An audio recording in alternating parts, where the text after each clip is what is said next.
In this video, we're going to discuss the topic, is disease hereditary? And if they're not genetic, how we can go about breaking generational curses. So this is a big topic. Let's dive straight into it.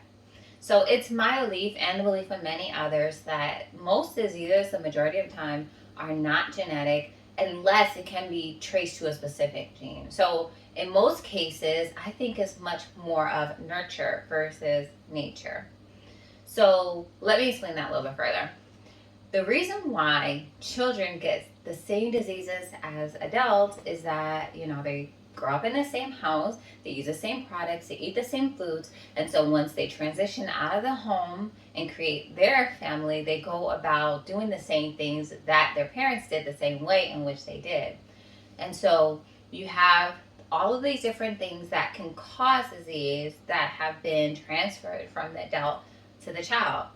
And in most cases, you see where children say, oh, I'm not going to be like my parent. I'm not going to do that. Once I get my own house or once I get my own children, I'm not going to do that. I think back to some of the parenting things that I didn't agree with. And I said, oh, when I had children, I'm not going to do this. And then guess what? When I had my own children, I found myself doing the same thing.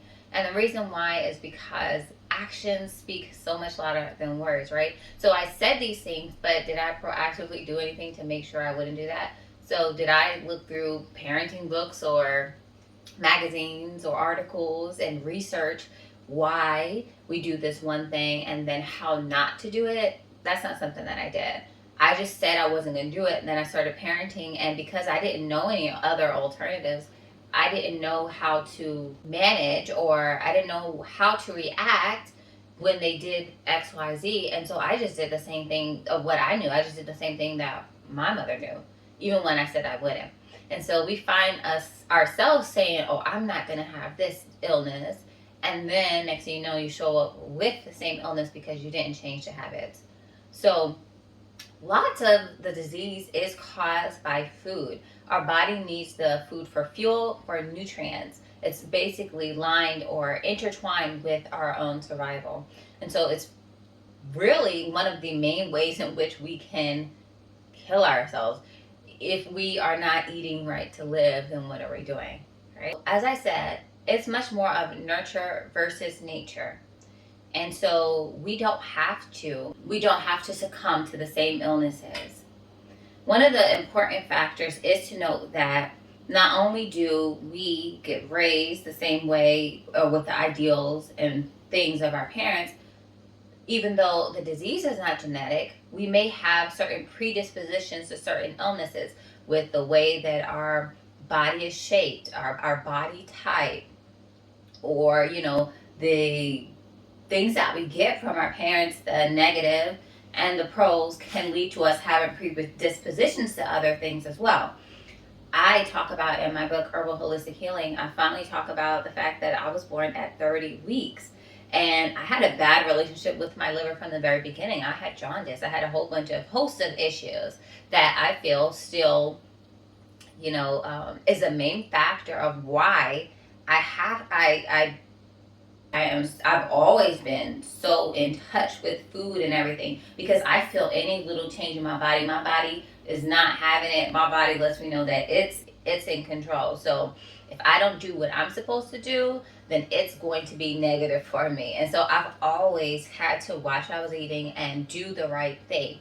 And so when you're not aware of that, you are doing the same things over and over and over and over. It doesn't just happen, overnight. These things don't, just happen from birth. Most of the things that we're dealing with are things that happen over time. And so we have to be mindful of that. The other thing that people say is, well, my grandmother did XYZ. It's always grandma. She did XYZ. She ate XYZ and she lived to be 93, or she lived to be 103. I also have great grandmother that lived to be 103. I mean, that was beautiful. I was in high school and my great grandmother was still alive. What a blessing. But we have to understand the situations have changed. The food quality that they had was much better. The food had so much more nutrients, whereas you would need to have certain amount of oranges to get the same nutrition that they would have had. Not only that, it was normal for them to be able to have quality organic food, which has been found scientifically proven to have more nutrients than the conventionally grown foods. So they didn't have this load of pesticides from the food. They didn't have all these different chemical and foreign things. Many of our great grandparents, our grandparents could have made their own products. Whereas we buy everything and there's cheap preservatives and chemicals and food dyes and everything. Whereas they wouldn't have had it. And many times, for our heritage, our ancestors really didn't have the money to afford to go buy everything, so they did things themselves. So now that we have that luxury, we also have the luxury of harming ourselves in so many more ways now. So we can't just do the same thing that grandma and grandpa did and know that, we don't want to acknowledge the truth. We don't want to make these changes because they're hard, because they've been ingrained in us for so many years, and so many years, decades, etc. But it is a change that we have to do. So I'm here to tell you that if you have the same illnesses as your parents, it's because you didn't do anything different. And if you want to get rid of those illnesses, then you're going to have to do something different. You're going to do something that is radical to change what's going on. So it's really easy to blame our parents. It's really easy to blame everything outside of ourselves. But in the end, we vote with our dollars, and we're the ones who have to actually put action behind the words that we say. I know manifestation is a big thing, but more than manifesting things, you actually need to actually step out. Faith without works is dead, right? So you got to do the works. So I'm here to give you guys that reminder and to let you know you got to hold yourself accountable.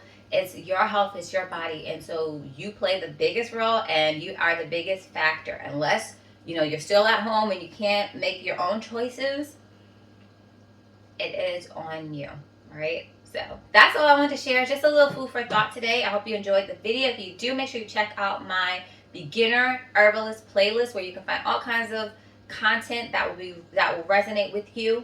I also have my link down below, herhealthyhome.co/start. Here you can get all of my freebies. Check me out on all my social media, and I look forward to seeing you guys in the next one. Bye.